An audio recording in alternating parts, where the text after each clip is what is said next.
Hello student, स्वागत है आप सभी को हमारे इस चैनल में।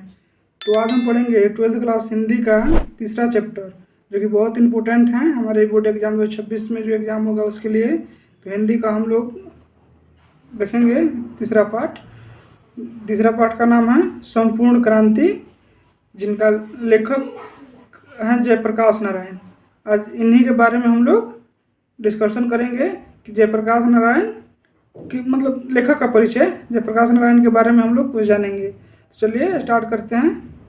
जो जयप्रकाश नारायण हैं उनका जन्म 11 अक्टूबर 1902 को हुआ था और निधन उनका 8 अक्टूबर 1979 को हुआ था।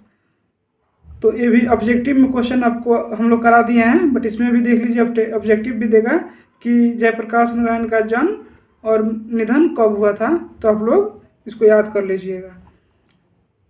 जीवन और परिचय, इनके बारे में हम थोड़ा बहुत जानेंगे। तो 20वीं सदी के भारत के एक प्रमुख समाजवादी विचारक, क्रांतिदर्शी नेता, समर्पित समाजसेवी तथा विद्रोही स्वाधीनता सेनानी जयप्रकाश नारायण का जन्म 11 अक्टूबर 1902 को उत्तर प्रदेश के बलिया तथा बिहार के सारण जिले के बीच फैले गांव सिताब दियरा में हुआ था। तो देखिए, इससे क्वेश्चन हो रहा है कि जयप्रकाश नारायण जो थे उनका जन्म कहाँ हुआ था। तो इनका जन्म 11 अक्टूबर 1902 को उत्तर प्रदेश के बलिया तथा बिहार के सारण जिले के बीच फैले गांव सिताब दियरा में हुआ था।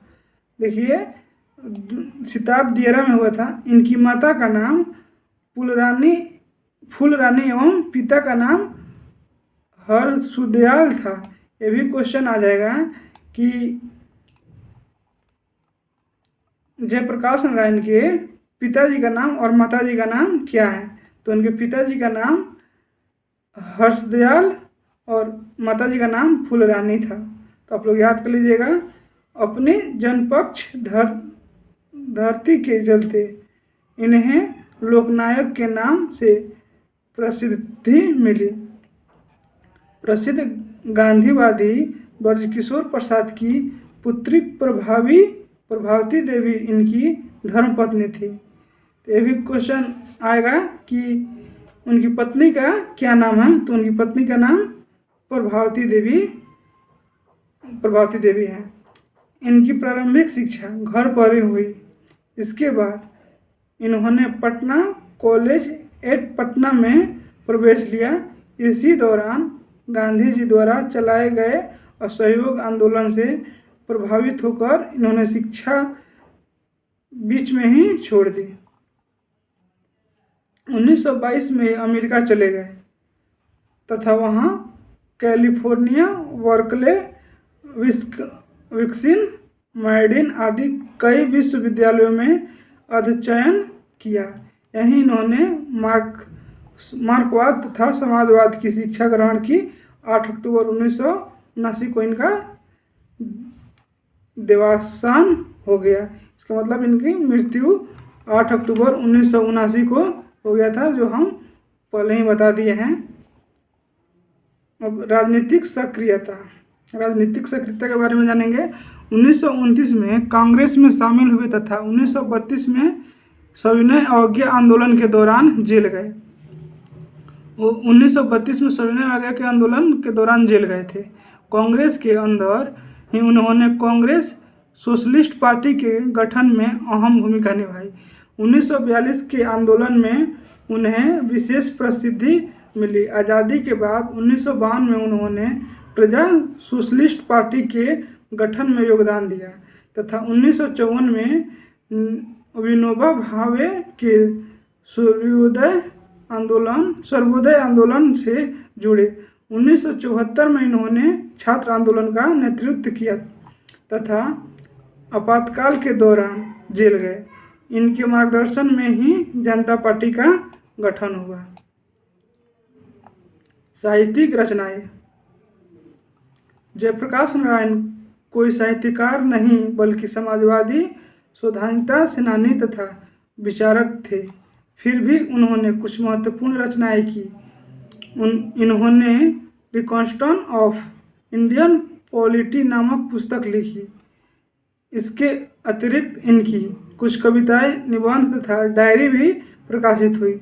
1965 में इन्होंने समाज सेवा के लिए मैग्सेस सम्मान दिया गया। मरणोपरांत 1998 में इनको भारत रत्न सम्मान मिला। और साहित्यिक विशेषताएं हैं। जयप्रकाश नारायण ने बड़े पैमाने पर साहित्य सृजन नहीं किया। उन्होंने केवल कुछ चुनिंदा रचनाएं ही लिखी जिनमें उनके चरित्र की विशेषताएं नजर आती हैं। उनकी भाषा में कृत्रिमता का तनिक भी समावेश नहीं था। इनकी भाषा गंभीर, प्रौढ़ एवं भाव प्रधान है तथा उसमें एक प्रवाह है आम बोलचाल की भाषा का इस्तेमाल करने के कारण इनकी रचनाएं पाठक के हृदय पर सीधे प्रभाव डालती हैं। आप लोग पढ़ेंगे तो इसमें से बहुत बढ़िया, मतलब बहुत इंपॉर्टेंट ऑब्जेक्टिव क्वेश्चन आपको मिल जाएगा, तो आप लोग इसको पढ़ लीजिएगा वीडियो को पॉज करके। प्रस्तुत भाषण 5 जून 1974 को पटना के गांधी मैदान में दिए। जयप्रकाश नारायण के ऐतिहासिक भाषण संपूर्ण क्रांति का एक अंश है। यह पूरा भाषण एक पुस्तक के रूप में जनमुक्ति पटना से प्रकाशित है।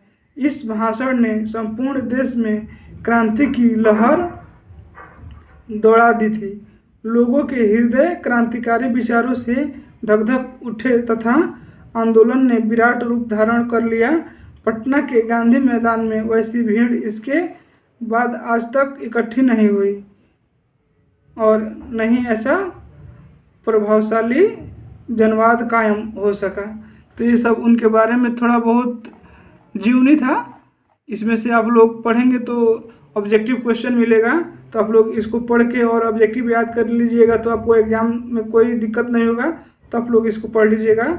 तो आज इस वीडियो में इतना ही रहने देते हैं। नेक्स्ट वीडियो में हम लोग 3 पार्ट से सब्जेक्टिव क्वेश्चन कैसे आता है वो पढ़ेंगे। तब तक के लिए इतना ही रहने देते हैं। और ये वीडियो आप लोग को अच्छा लगेगा तो चैनल को सब्सक्राइब और अपने दोस्तों के पास शेयर जरूर करिएगा। तो मिलते हैं नेक्स्ट वीडियो में, तब तक के लिए थैंक यू।